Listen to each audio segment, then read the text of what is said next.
soon read the letter with a trembling hand and a heavy heart. Words can't express his surprise, and the agonies of despair which he was in upon his perusal of the contents.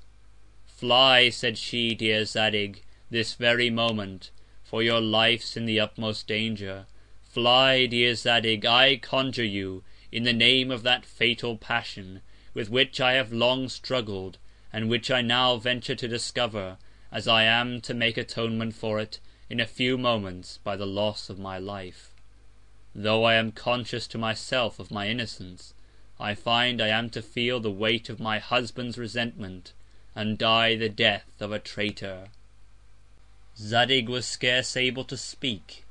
He ordered his friend Cador to be instantly called, and gave him the letter the moment he came, without opening his lips. Cador pressed him to regard the contents, and to make the best of his way to Memphis. "If you presume," said he, "to have an interview with her Majesty first, you inevitably hasten her execution; or if you wait upon the king, the fatal consequence will be the same. I'll prevent her unhappy fate, if possible. You follow but your own. I'll give it out that you are gone to the Indies.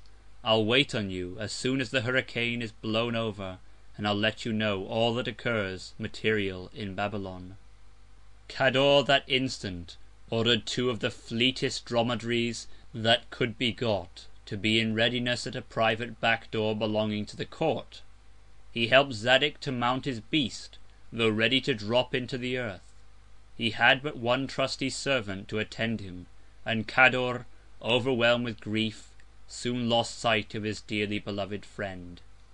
This illustrious fugitive soon reached the summit of a little hill that afforded him a fair prospect of the whole city of Babylon, but turning his eyes back towards the queen's palace, he fainted away, and when he had recovered his senses, he drowned his eyes in a flood of tears, and with impatience wished for death. To conclude, after he had reflected with horror on the deplorable fate of the most amiable creature in the universe, and of the most meritorious queen that ever lived, he for a moment commanded his passion, and with a sigh made the following exclamations: "What is this mortal life? O virtue, virtue, of what service hast thou been to me? 2 young ladies, a mistress and a wife, have proved false to me. A third, who is perfectly innocent, and 10,000 times handsomer than either of them, has suffered death, 'tis probable, before this on my account.